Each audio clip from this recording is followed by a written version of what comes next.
Sahabat dan saudaraku, mari menggunakan waktu mempelajari firman Tuhan hari ini.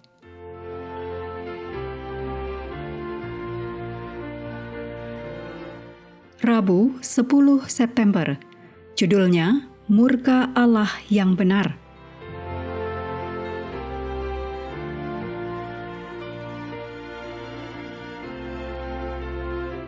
Kita mulai dengan doa singkat yang didasarkan dari Yeremia 3 ayat 22. Aku akan menyembuhkan engkau dari murtadmu. Inilah kami datang kepadamu, sebab engkaulah Tuhan Allah kami. Amin.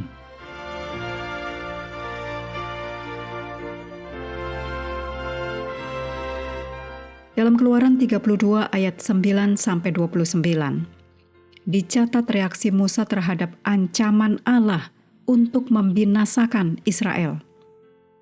Ketika Musa masih berada di Gunung Sinai, Allah berfirman bahwa Allah akan menghancurkan para pemberontak dan membuat keturunan Musa menjadi bangsa yang besar.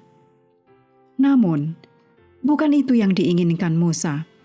Sebaliknya Musa memohon kepada Allah, menunjukkan bahwa orang Israel bukanlah umat Musa. Mereka adalah umat Allah. Dia, yaitu Musa sendiri, tidak membawa mereka keluar dari Mesir, tetapi Allah yang melakukannya melalui perbuatan-perbuatannya yang dahsyat. Dan Musa pun berjanji kepada Allah, menekankan janji-janji Allah kepada para bapa leluhur.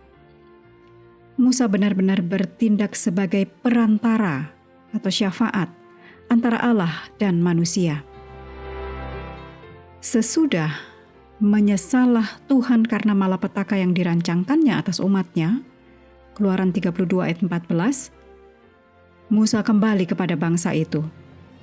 Tidak ada catatan di ayat lain, hanya di Keluaran 34 ayat 29 dan 30, bahwa wajah Musa bersinar di hadapan Tuhan.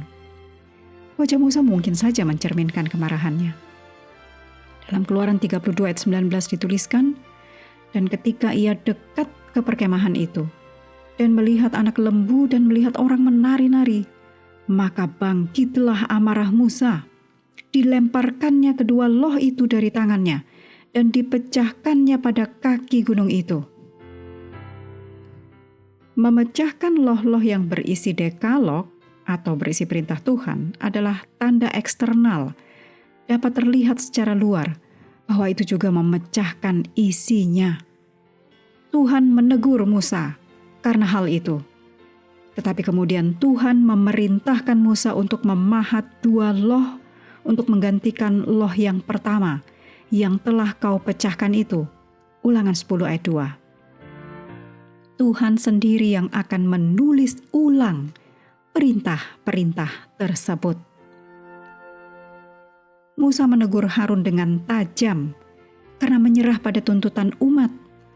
Apakah yang dilakukan bangsa ini kepadamu sehingga engkau mendatangkan dosa yang sebesar itu kepada mereka? Keluaran 32 ayat 21. Harun mencoba membenarkan pelanggarannya dengan yang pertama, menyalahkan orang lain.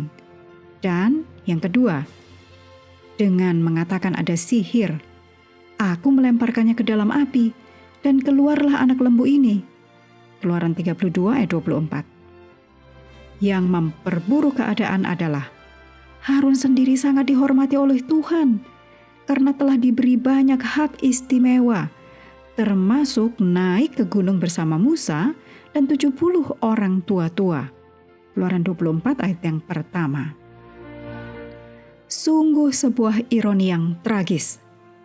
Dengan mengaku bahwa sebuah mujizat telah terjadi, maksudnya adalah anak lembu itu keluar dari api, Harun ingin mengelabui Musa, saudaranya. Perhatikan, bagaimana satu dosa menyebabkan dosa yang lain. Dalam kasus ini, penyembahan berhala lalu berbohong. Namun, Musa tidak terkecoh karena ia melihat betapa liarnya perilaku bangsa itu. Konsekuensi negatifnya sangat jelas, dan Musa harus segera menghentikan pemberontakan tersebut. Renungkan hal yang seharusnya diajarkan oleh kisah ini kepada kita tentang betapa berkuasanya doa syafaat. Siapakah yang harus Anda doakan saat ini?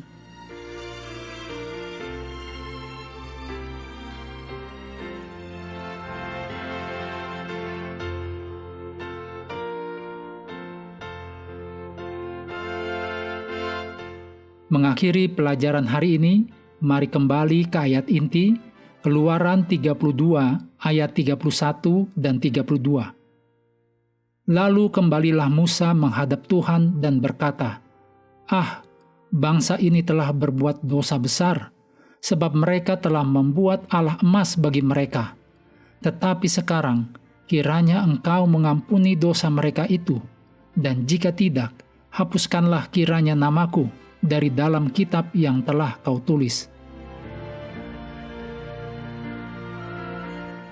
Sahabat juga perlu melengkapi waktu untuk bersekutu dengan Tuhan setiap hari. Dengan bacaan Alkitab sedunia, percayalah kepada nabi-nabinya yang melanjutkan dari Bilangan pasal 30. Tuhan memberkati kita semua.